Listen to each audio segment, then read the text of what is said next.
سلام چاتی پاتی. سلام علی جان، حالتون چطوره؟ چاتی پاتی امیراتو سولگی کیه؟ حاجی چاتی پاتی منظورش همین لالاموس دیگه.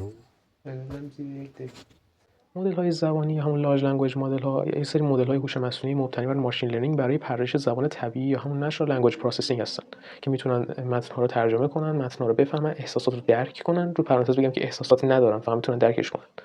احساسات رو درک کنن، تشخیصش بدن و به شما خروجی مورد نظر مد نظر و دلخواهتون رو بدن. مدل زبانی برای کار کردنش از یک معماری استفاده می‌کنن به اسم ترانسفورمر. ترانسفورمر از دو بخش اصلی انکودر و دیکودر تشکیل شده: رمزنگار و رمزگشا.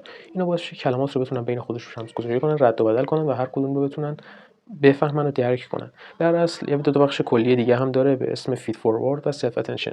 سلف اتنشن و فید فوروارد کال کلیشون اینه که بیان یک جمله رو که بهشون میدید شما به صورت ورودی بیان تحلیل کنن، کلمات بعدیش رو حدس بزنن. یعنی مثلا شما میگید من یک کتاب خوب خریدم. سلف اتنشن میاد میفهمه که این خریدن مربوط به کتاب میشه، نه خوب. میاد این کلمات رو به هم دیگه ربط میده تا بتونه جملات بهتر و خواناتری برای شما بسازه. مدل‌های زبانی بزرگ با دیتاهایی در حجم خیلی زیاد روی وبسایت‌ها، سطح اینترنت، مقالات و کتاب‌ها آموزش داده میشن. حجم این دیتاها با پتابایت اندازه‌گیری میشه. باید بگم که پتابایت تشکیل شده از 1000 ترابایت و هر ترابایت 1024 گیگابایته. فکر می‌کنم بتونید به بزرگی این حجم پی ببرید. بعد بگم که کنسولای بازی که شما روش 10 تا بازی می‌ریختین و کلی روش بازی می‌کردین فقط 1 ترابایت بود و هر پتابایت تشکیل شده از 1000 ترابایت. حجم خیلی زیادی از داده‌ها. بعد بگم تازه این حجم از دیتا هم کافی نیست، بلکه برای اینکه بهتر یاد بگیره به حجم خیلی بیشتری دیتا نیاز داره. همچنین این مدل‌ها جوری که آموزش داده میشن اینجوریه که اول میان یه سری داده‌ها رو کلین می‌کنن، تمیز می‌کنن، اطلاعات به در نخور ازش خارج می‌کنن، اونا رو میدن به این ماشینا بر اساس یادگیری نظارتی بالا سرشون وای میسن.